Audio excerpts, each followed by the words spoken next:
Warahmatullahi wabarakatuh.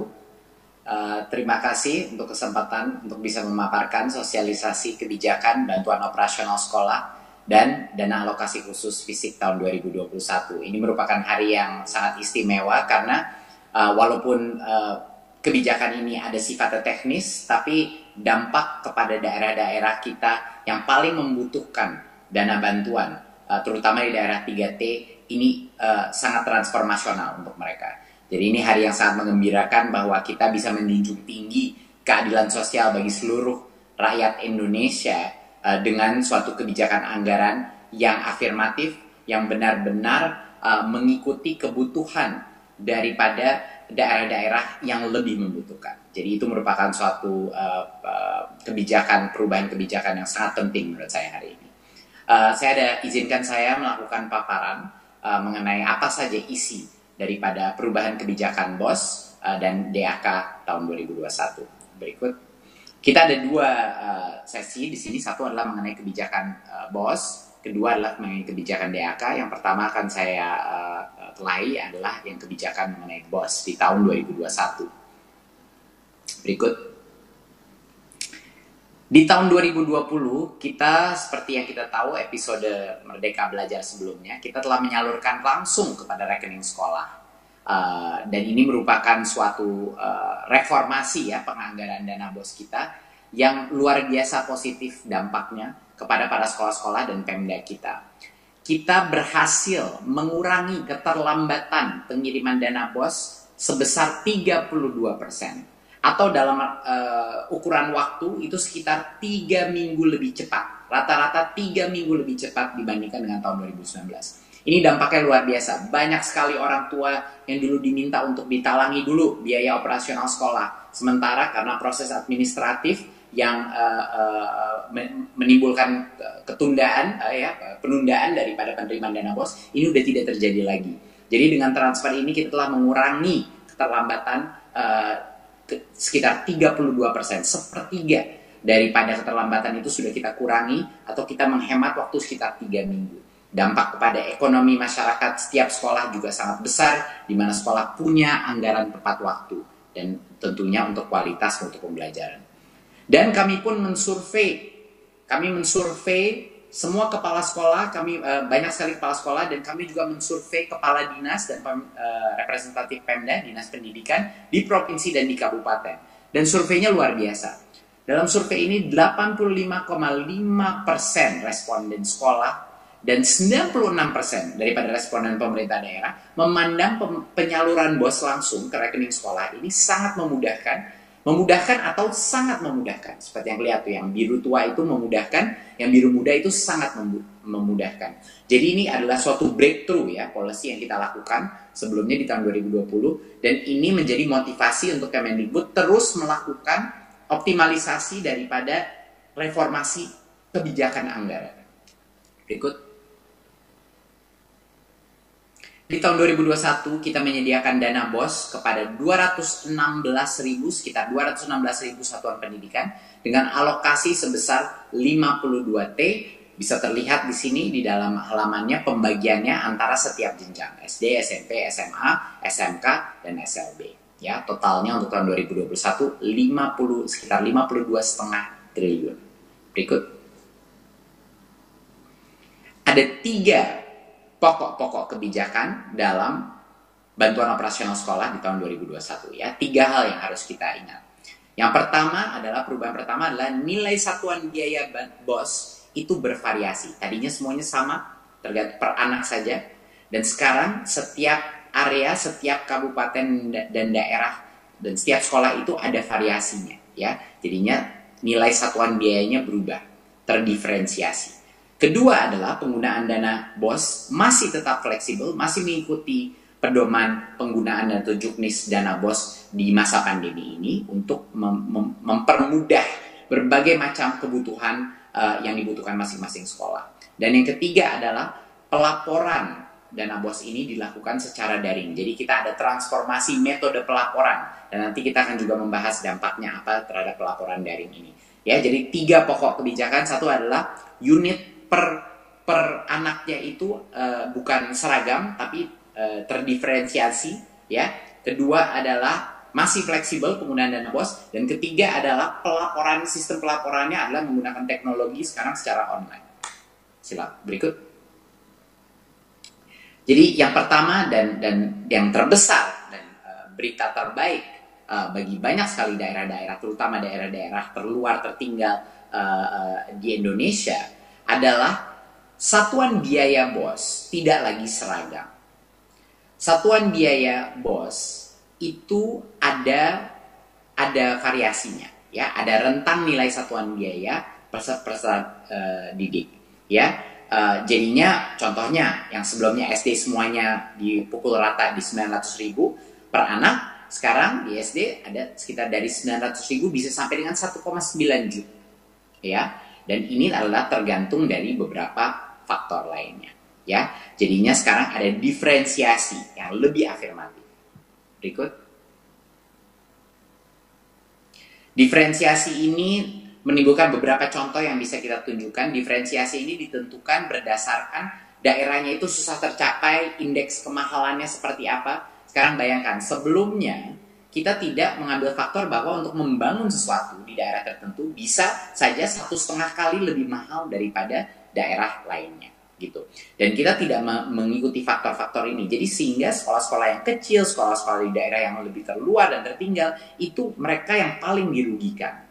Ya, karena kebutuhan mereka lebih banyak, ya, kebutuhan dari finansial, karena semua barang di situ lebih mahal, biaya distribusi atau biaya logistik untuk sampai ke daerah-daerah itu lebih tinggi, tapi tidak ada konsiderasi dari sisi kebijakan. Itulah yang kita benarkan. Ini kita mengambil contoh, salah satu contoh kita di NTT, di mana NTT di tahun 2000 di Kabupaten Timur Tengah Selatan NTT di tahun 2021 akan mengalami perubahan cukup signifikan, sekitar 5-6% lebih besar alokasi dana BOS-nya di beberapa SD, SMP, dan SMKN-nya, karena sekarang kita sudah memfaktorkan indeks kemahalan masing-masing area. Contoh kedua, kita melihat di Kepulauan Aru, Maluku, yang lebih jauh lagi, yang biaya distribusi atau logistik lebih mahal lagi. Biaya konstruksi pun, karena bahan dasar juga lebih mahal di situ, di daerah kepulauan. Dan ini peningkatannya dramatis. Peningkatan dana BOS mereka mencapai sekitar 40 sampai dengan 50% di daerah-daerah kepulauan di Maluku, ya, untuk dana BOS mereka. Jadi ini kabar sangat gembira untuk teman-teman kita, terutama di tempat-tempat kepulauan di daerah Maluku dan di timur Indonesia. Kita ambil contoh terakhir di Papua, di Kabupaten Intan Jaya, Papua, di mana biaya logistik, biaya supply barang-barang dasar itu paling tinggi, di mana banyak sekali kesulitan karena baik juga itu memang daerah kepulauan, tapi juga berbagai macam isu dari sisi kejauhan daripada sentra-sentra pusat. Ini di daerah Papua kenaikan dana BOS di 2021 itu mencapai sampai dengan di atas 100%. Untuk misalnya SD YPPK Sanepa itu sampai 117%. SMP Negeri 1 Sugapa naik 125%, dan SMA 1 Sugapa naik sampai 131%. Jadi ini benar-benar perubahan cara kita mengalokasikan BOS yang jauh lebih adil. Biar teman-teman kita di Papua, di Maluku, di NTT itu bisa meningkatkan kualitas pembelajaran mereka dengan mengkonsiderasi berbagai macam faktor dan indeks kemahalan di daerah-daerah mereka tersendiri. Jadi inilah yang kita maksudkan dengan menjunjung tinggi keadilan sosial bagi seluruh rakyat Indonesia. Kebijakan penganggaran pun harus mengikuti azas Pancasila tersebut. Berikut. Dan tentunya penggunaan dana BOS masih fleksibel sesuai dengan kebutuhan sekolah.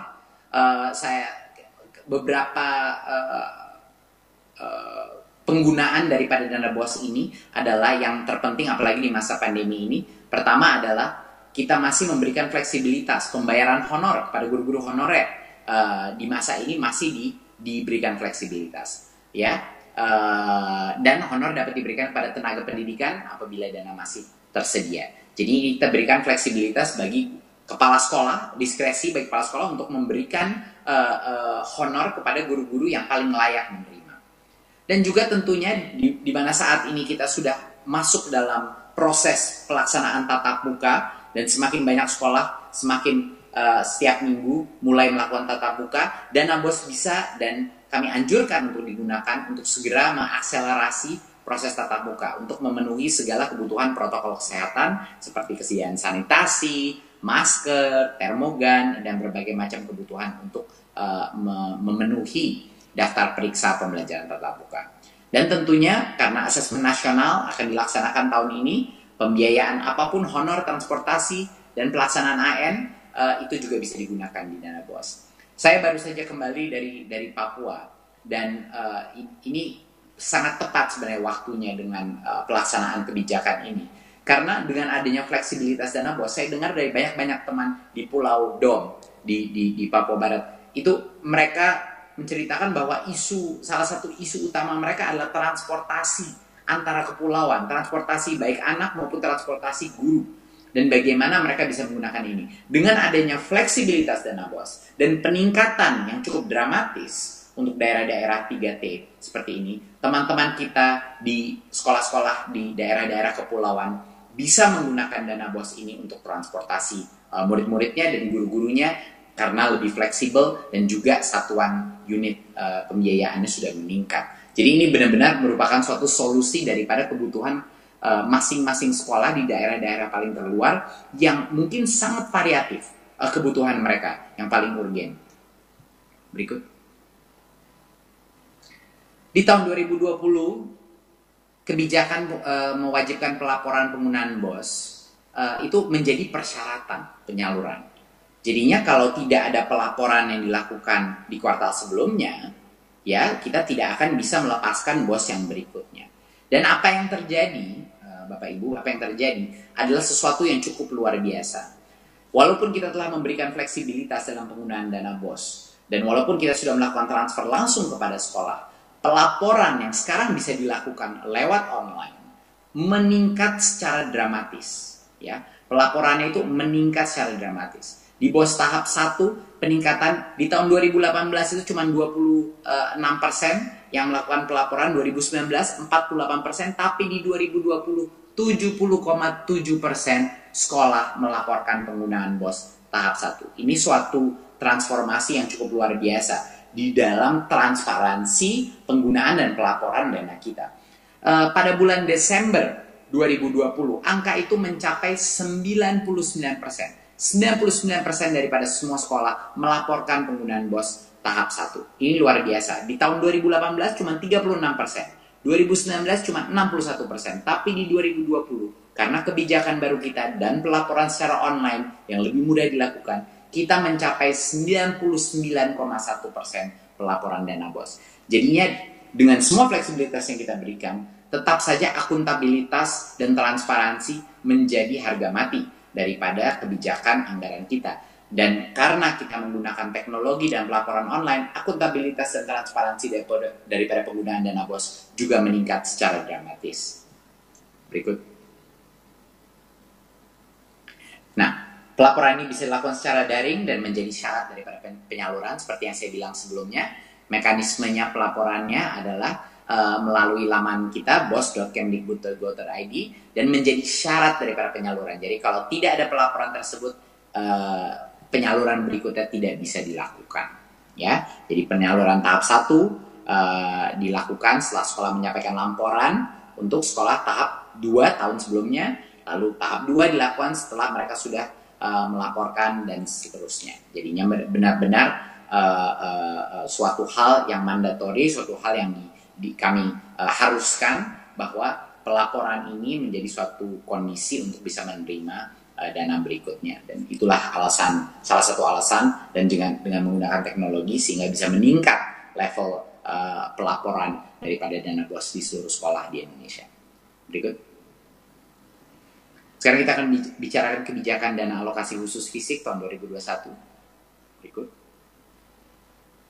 Di tahun 2021, pemerintah menyediakan DAK fisik untuk sekitar 31.600 satuan pendidikan, ya, dengan alokasi sebesar 17,7 triliun rupiah.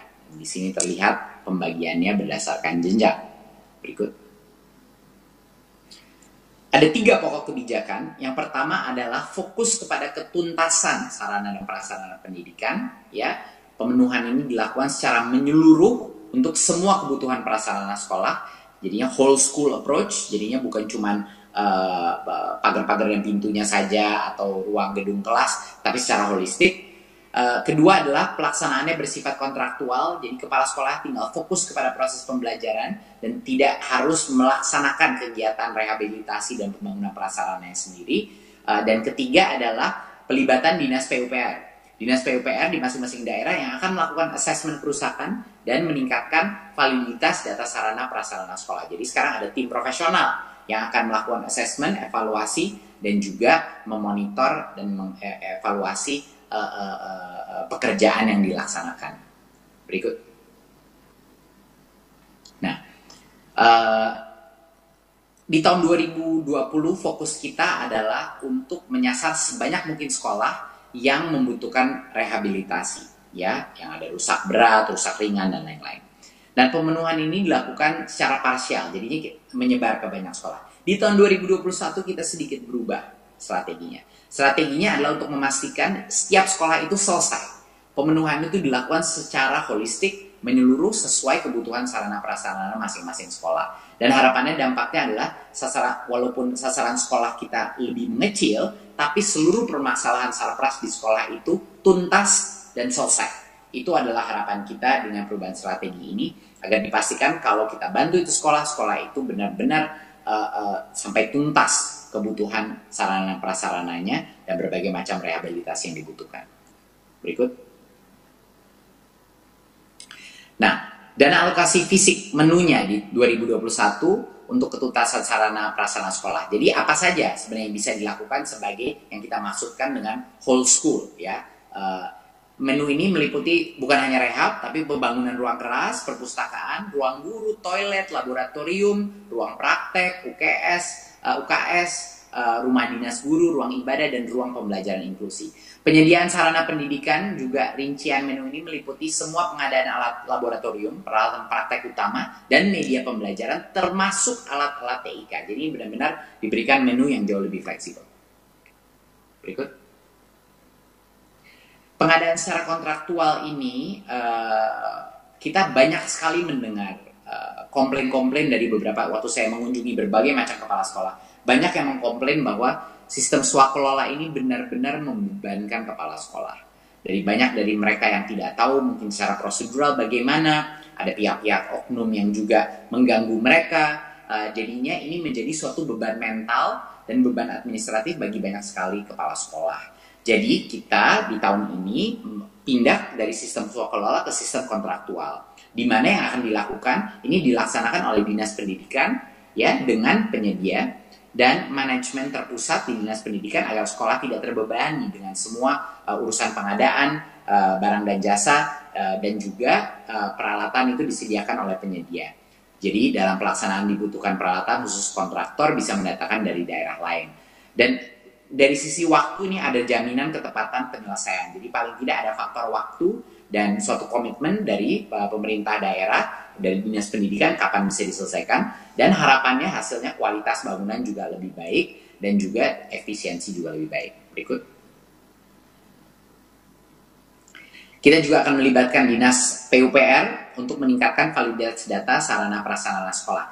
Ini artinya dari sisi penilaian kerusakan, validitas data, dan juga efisiensi, pihak Dinas PUPR daerah akan melakukan monitoring dan evaluasi agar dana ini digunakan tepat sasaran dengan efisiensi yang baik. Berikut. Jadi untuk menyimpulkan kebijakan ini, yang pertama dan tentunya yang suatu kabar yang sangat gembira bagi banyak sekali daerah-daerah terluar di Indonesia, terutama di luar beberapa daerah di luar Jawa, nilai satuan biaya BOS sekarang bervariasi sesuai karakteristik daerah dan sesuai dengan indeks kemahalan di masing-masing daerah. Tidak ada lagi diskriminasi terhadap daerah-daerah yang punya sekolah-sekolah kecil atau daerah-daerah yang indeks konstruksi atau indeks kemampuan membayarnya itu kemahalannya itu sangat tinggi.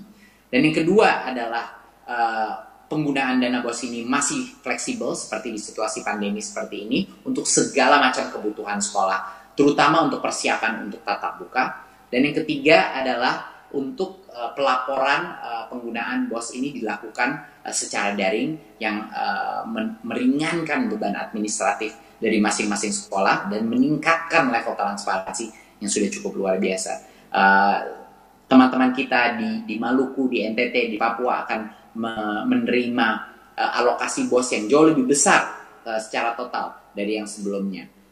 Dan ini merupakan kabar gembira dan menjunjung tinggi Pancasila, salah satu ukir Pancasila, yaitu keadilan sosial bagi seluruh rakyat Indonesia. Yang itu yang harus kita junjung tinggi di seluruh Nusantara. Dan yang kedua adalah kebijakan mengenai DAK. Berikut. Ya, kebijakan DAK yang kita alokasikan 17,7 triliun. Fokusnya adalah ketuntasan sarana dan prasarana pendidikan untuk kebutuhan secara holistik yang dibutuhkan sekolah, jadinya agar tuntas masing-masing sekolah. Jadi jangan sampai kalau kita melakukan rehabilitasi atau peningkatan sarana prasarana tidak sampai tuntas. Kedua adalah pelaksanaan yang bersifat kontraktual untuk melepaskan beban ini daripada kepala sekolah, dan ini bisa kita beban itu sekarang ada di dinas pendidikan masing-masing Pemda. Dan ketiga adalah keterlibatan monitoring dan fungsi MONEF daripada dinas PUPR yang akan melakukan assessment kerusakan, di mana setiap dinas PUPR punya profesional-profesional yang akan bisa memastikan anggaran kita itu tepat sasaran dengan efisiensi yang terbaik. Saya rasa itu dari saya mengenai kebijakan DAK dan kebijakan dana BOS di tahun 2021. Ini adalah upaya daripada Kemendikbud dan pemerintah pusat untuk memastikan bahwa reformasi kebijakan anggaran kita di dunia pendidikan terus meningkat dan terus menghasilkan mutu pembelajaran yang baik dan terus menghasilkan pemerataan akses dan keadilan sosial bagi masyarakat di negara kita. Terima kasih. Wassalamualaikum warahmatullahi wabarakatuh. Waalaikumsalam warahmatullahi wabarakatuh. Terima kasih atas pemaparannya Mas Menteri Pendidikan dan Kebudayaan, Mas Nadiem Anwar Makarim. Tentunya ini merupakan kabar gembira. Saya suka sekali tadi ada kata-kata pengejawantahan dari sila keadilan sosial bagi seluruh Indonesia, dan tentunya sebagai kelanjutan dari Merdeka Belajar episode 3 yang diluncurkan tahun lalu terkait mekanisme bantuan operasional sekolah atau BOS. Nah, selanjutnya kami akan mohon Direktur Jenderal Pendidikan Anak Usia Dini, Pendidikan Dasar dan Pendidikan Menengah, Paudasmen, Bapak Jumeri, juga untuk gabung, Pak, bersama Mas Menteri dan bersama-sama menjawab sejumlah pertanyaan yang sudah diajukan oleh peserta webinar kita siang hari ini. Siapa Jumeri? Aman ya? Sudah terdengar suaranya ya? Aman, ya. Baik, Mas Menteri, ini langsung ramai semuanya tadi, betul-betul kabar gembira, betul-betul ditunggu begitu ya. Jadi kita akan langsung saja ke pertanyaan pertama yang akan diajukan kepada Mas Menteri. Kita akan lihat pertanyaan yang pertama. Ini apakah dengan skema tahun 2021 ini berarti satuan biaya BOS ini berbeda per kabupaten kotanya? Begitu katanya Mas, silakan. Betul, satuan biaya BOS itu akan berbeda di tiap kabupaten kota. Dan ini sangat berarti karena salah satu tujuan satuan biaya disusun secara majemuk ini adalah untuk menekan ketimpangan atau kesenjangan antar wilayah. Yang tadinya itu sangat tidak adil bagi wilayah-wilayah di mana biaya konstruksi, biaya beli barang itu jauh lebih mahal, dia malah lebih dirugikan lagi. Padahal tingkat sosioekonomi di daerah-daerah itu sudah biasa relatif lebih rendah dari daerah lain. Jadinya ini benar-benar equalizer, suatu menutupi ketimpangan dan kesenjangan antara wilayah. Jadi cara kita melakukan penghitungan itu ada dua indikator, yaitu satu adalah indeks kemahalan konstruksi atau IKK, dan satunya lagi adalah indeks peserta didik di tiap wilayah di kabupaten dan kota. Gitu. Wilayah dengan IKK yang tinggi dan IPD yang rendah, maka satuan biaya di wilayah tersebut dengan kenaikan satuan biaya yang tinggi. Gitu. Wilayah dengan IKK yang sedang dan IPD yang sedang, maka satuan biaya di wilayah tersebut dengan kenaikan satuan biaya yang sedang. Jadi ini benar-benar transformasional menurut saya, karena selama ini kita menghitungnya hanya per anak aja. Jadi bayangkan di kepulauan-kepulauan di mana sekolah itu udah indeks kemahalannya tinggi, Iya. ya. Udah gitu jumlah muridnya lebih kecil, padahal ada minimum cost untuk mengoperasionalkan sekolah. Jadi ini luar biasa menurut saya suatu perubahan, terutama untuk daerah-daerah kita yang paling membutuhkan. Oke, noted Mas Menteri. Berikutnya juga, apakah ini kebijakan BOS 2021 juga berlaku untuk BOP PAUD dan BOP kesetaraan? Ya, kebijakan yang kami rancang ini merupakan upaya mewujudkan sinergitas ya, peran pemerintah pusat dan pemerintah daerah dalam penyelenggaraan pendidikan. Nah, tahun 2021 kebijakan BOS ini, hanya BOS dengan satuan biaya majemuk, itu tapi belum berlaku untuk BOP PAUD dan BOP pendidikan kesetaraan. Nah, direncanakan kebijakan satuan biaya majemuk untuk BOP itu kalau bisa insya Allah akan mulai diperlakukan di tahun 2022. Jadinya belum untuk tahun ini. Tapi kami sedang perjuangkan apapun yang kita lakukan untuk BOS. Harapannya ya, harapan kami, dan inilah perjuangan di Kemendikbud, untuk itu juga diberlakukan nanti untuk BOP PAUD dan BOP kesetaraan. Oke, well noted Mas Menteri, terima kasih. 2 pertanyaan terlebih dahulu. Dan sekarang juga ada pertanyaan tentunya kepada Pak Jumeri. Pak Jumeri? Ya, siapa? Oke, baik. Pak Jumeri sudah mendengar ya, mendengar suara saya, baik. Dan pertanyaan kepada Pak Jumeri ini terkait selama pandemi begitu Pak, tidak ada persentase dari dana BOS untuk pembayaran honor. Nah, katanya apabila ada suatu bencana alam terjadi di daerah dan tidak ditetapkan sebagai bencana nasional, apakah pembatasan honor 50% ini akan berlaku untuk daerah tersebut? Pak Jumeri, silakan. Jadi pembatasan ini tidak berlaku lagi, Mbak. Jadi bagi daerah-daerah yang ditetapkan sebagai daerah bencana maupun bencana nasional, maka ketetapan honor 50% bisa diabaikan. Jadi bahkan bisa sampai lebih dari 50%. Itu jika suatu daerah atau negeri ini dinyatakan sedang dalam bencana. Baik, semoga terjawab ya tadi pertanyaan pertama. Pertanyaan kedua ya berikutnya Pak Jumeri, ini langsung pelaporan katanya menjadi persyaratan penyaluran. Nah, lalu bagaimana nih dengan satuan pendidikan dengan keterbatasan internet? Seperti yang tadi disebutkan oleh Mas Menteri ya, ada wilayah 3T begitu, sehingga mungkin tidak bisa menyampaikan laporan secara tepat waktu. Pak Jumeri, silahkan. Jadi laporan lewat internet ini adalah bagian dari akuntabilitas atas bantuan yang kita berikan kepada satuan pendidikan. Nah, bagi satuan pendidikan diberi waktu cukup panjang. Jadi, laporan penerimaan tahap 1 itu bisa sebagai dasar untuk penerimaan tahap 3, bukan dasar penerimaan tahap 2. Sehingga ada selang 1 tahap, Mbak. Nah, ini merupakan waktu yang cukup bagi satuan pendidikan untuk melaporkan. Kalau sekolah atau satuan pendidikan mengalami kesulitan akses internet, mungkin belum punya perangkat internet yang memadai, satuan pendidikan itu bisa di bawah bimbingan dinas pendidikan setempat memfasilitasi satuan-satuan pendidikan yang belum punya akses internet untuk dibantu dalam pelaporan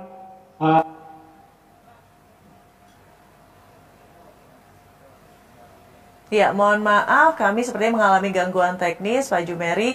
Tadi pertanyaannya masih terkait juga tentunya di tema siang hari ini ya, terkait sosialisasi kebijakan bantuan operasional sekolah dan dana alokasi khusus fisik tahun 2021. Mas Menteri, berikutnya langsung ke teman-teman media ya, juga sudah bergabung dari tadi via Zoom. Kita akan melihat pertanyaan pertama dari siapa nih? Kita akan lihat pertanyaan yang dari Dian Warastuti dari Harian Waspada.